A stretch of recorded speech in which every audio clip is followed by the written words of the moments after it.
Hi students, today we're going to cover DNA replication, and I want to start by giving you the big picture perspective of DNA replication and why it is so important. So we are made up of billions of cells, right? We started off as one single cell when the egg and the sperm fused to make the zygote, and from that moment on, that single cell had to divide and replicate. And as we grew as an embryo, cells were dividing. During adolescence, we're growing physically, cells are divided. And even when we've stopped physically growing, cells are always having to divide because of injury. For example, if you cut yourself, those cells have to divide to fill up that cut.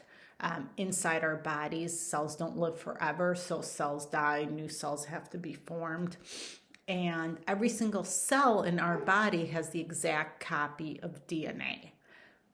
So what we're going to cover today is how during cell division, how the DNA is able to replicate itself exactly. So that every time a cell divides and becomes two cells, each of those cells has the exact same copy of DNA. Because if it doesn't have the same copy of DNA, that's when errors happen, mutations happen, cancer happens, all of those things can occur. And the key to understanding how DNA is able to replicate itself exactly lies in the structure of DNA that we've already covered last week. Okay, so let's look at this picture. So DNA is a double helix. That means it has two strands of the nucleic acid molecule, and those strands are each made up of nucleotide monomers. So here, I'm going to put my little pointer. You can see that this is one strand of DNA, and then here is another strand of DNA. So that's why we call it double-stranded. And each of those strands is made up of these repeating, see if I can right here, these repeating monomers that we call nucleotides, right? So this is one nucleotide made up of phosphate sugar base. Here's another nucleotide. And then those nucleotides make up one, here I'm circling, one, strand, right? So this is one strand, and here's another strand. And these strands are held together at the bases. What I mean by that is here's the thymine base, here's the adenine base. And you can see those dots between the two bases. Those are referred to as hydrogen bonds. And those are very weak bonds. They're much weaker than covalent bonds. And that's essential for how DNA replicates itself.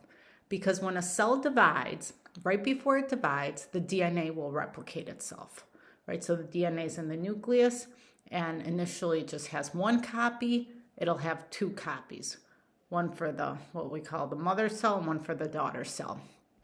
And so the double helix will untwist, and then it will open, it will break these hydrogen bonds, and enzymes help this happen, but we're not going to cover it.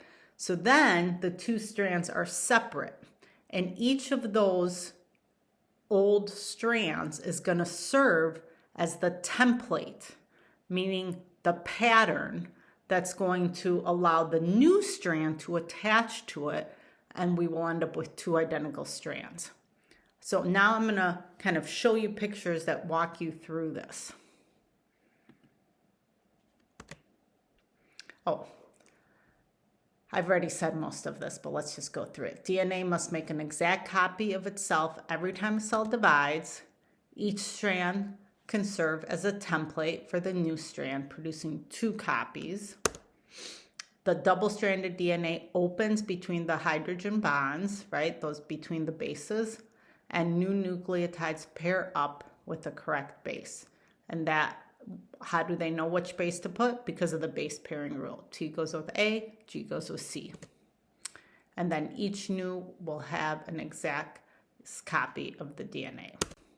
So now let's walk through it. If this is the original DNA, and here I've kind of taken that double strand and put it on the side. Don't worry about the 5 and the 3 and the 3 and the 5, but these are 2 strands. You can see these light gray